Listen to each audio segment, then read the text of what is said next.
मैं दुकानदार भाइयों को प्रणाम करता हूँ। आप कहेंगे मैं तो कहता हूँ बहनों और भाइयों नमस्ते। दुकानदार भाइयों से निवेदन है, मैंने पहले भी बहुत बार कहा है, पर हमारे जो दुकानदार भाई हैं, हमारा जो समाज है वो अपनी मर्जी से चलता है और जब वह संकट में आ जाता है तब वो दौड़ने लगता है। यहाँ दौड़ेगा, वहाँ दौड़ेगा, वहाँ दौड़ेगा।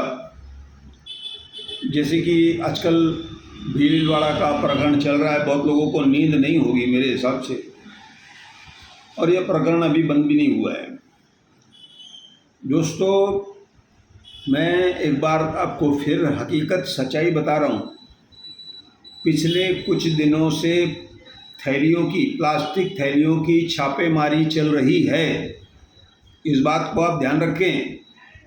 आप इस गफलत में न रहें कि मुझे छोड़ दिया जाएगा, मैं बच जाऊंगा।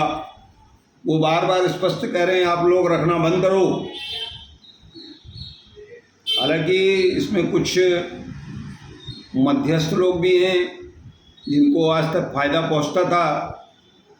अब क्या है मुझे पता नहीं है। मुझे हमारे एक मित्र ने उल्लासनगर 4 में बताया कि 12 टन पन्नी मेरे हिसाब से 1 टन में 1000 किलो होता है। तो वो सिर्फ एक कारखाने से उठाई गई है, बाकी कारखाने अभी चल रहे हैं। अभी भी उसके पास कोई एक नंबर नहीं था, उसके कारण से 12 टन उसकी उठा ली गई है। और उसकी जो वो माल है वो इस समय महानगर पालिका के हाथ में है। अब 2 टन उसमें से ये बताया जा रहा है कि डिस्पोजल किया गया। अब किया गया कहाँ किया ये मुझे नहीं मालूम है, लेकिन उसके बाद मैं जब सब्जी बाज़ार में गया, एक नाश्ते वाले के पास खड़ा था, तो उनको कहा गया भैया पन्नी मत रखो, कार्रवाई हो जाएगी, हमको मत बोलना। तो जब सरकारी कर्मचारी, सरकारी अधिकारी, जब उनके नौकरी का सवाल होगा तो आपसे दोस्ती नहीं निभाएंगे वहाँ पर, ये आप ध्यान रखना।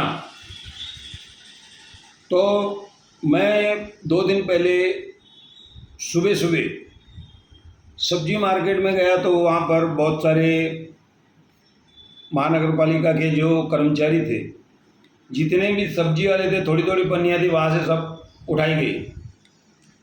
मैं ये कहूँगा फिर से कि क्या फ़ायदा ये थोड़ी थोड़ी उठाने का, बंद करवाओ कारखाने। उनको जिस तरह से वाश कारखाने बंद हुए ना, उनको बिजली विभाग को आपने दे दिया कि इनको हमारी कोई एनओसी नहीं है, आप लाइट बंद कर दो। वैसे ही जब ये पूरे भारत में बंद है और हम लोग अपनी आदत से बाज नहीं आ रहे, थैली उठाना हमको अब नहीं जमता है, तो जब तक कोई ठोस कार्रवाई नहीं होगी तब तक ये सब चलता रहेगा। तो जो महानगर पालिका में और महाराष्ट्र पोल्यूशन कंट्रोल बोर्ड कल्याण में जो अधिकारी बैठे हैं, जब तक बिजली विभाग को ये नहीं कहेंगे कि इनकी लाइट बंद कर दो, ये सिलसिला चलता रहेगा। हालांकि मैं एक और चीज़ आपको उजागर करता हूँ आज। यहाँ से जो वाश कारखाने हैं वो सिर्फ उल्लासनगर से उठाए गए 5 नंबर से। बहुत जगहों पर हमारे ही दायरे में कुछ किलोमीटर में बहुत सारे ऐसे कारखाने चालू हैं।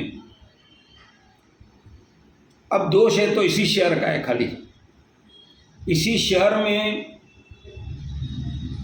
बड़ी जो गुंडागर्दी है, ब्लैकमेलिंग है, वो इसी शहर में चलती है। दोस्तों, जो वाश कारखाने आज भी भिवनी में चल रहे हैं, कल्याण खाड़ी में चल रहे हैं और आसपास चल रहे हैं, मैं आपको एक बात और बताना चाहता हूँ। वो भी मेरी 2-3-4 दिन की बात है। किसी कारणवश ये जो पन्नी की जानकारी है मैं आपको देर से दे रहा हूँ, क्योंकि हमारे भाई साहब कुलदीप भाई नहीं थे यहाँ पर, इसके लिए हम लोग ने इस प्रकरण को रखा। मैंने बियर बार के बारे में पढ़ा कि किस तरह से नकली सर्टिफिकेट दिया गया है।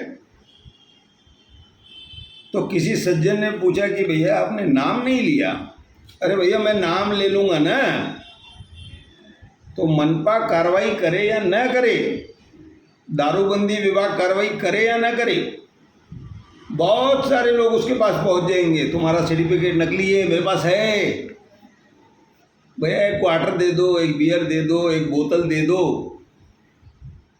इसी प्रकार में होटल बंद हो जाएगी।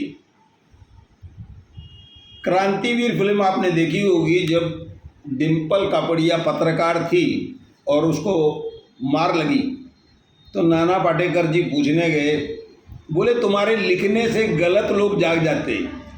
तो हमारे साथ भी ऐसा ही होता है, बहुत सारे गलत लोग हैं वो जाग जाते।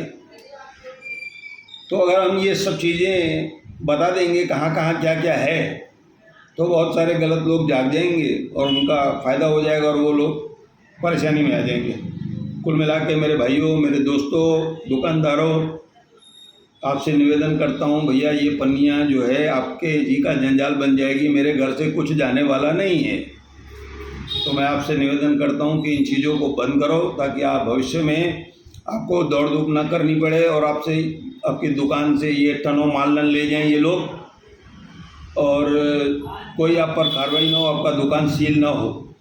ऐसे आपसे मैं निवेदन करके इस बात को, मैं अपनी बात को समाप्त कर रहा हूँ और निवेदन करूँगा कि इस वीडियो को खुद भी पढ़ें, दूसरों को भी भेजें।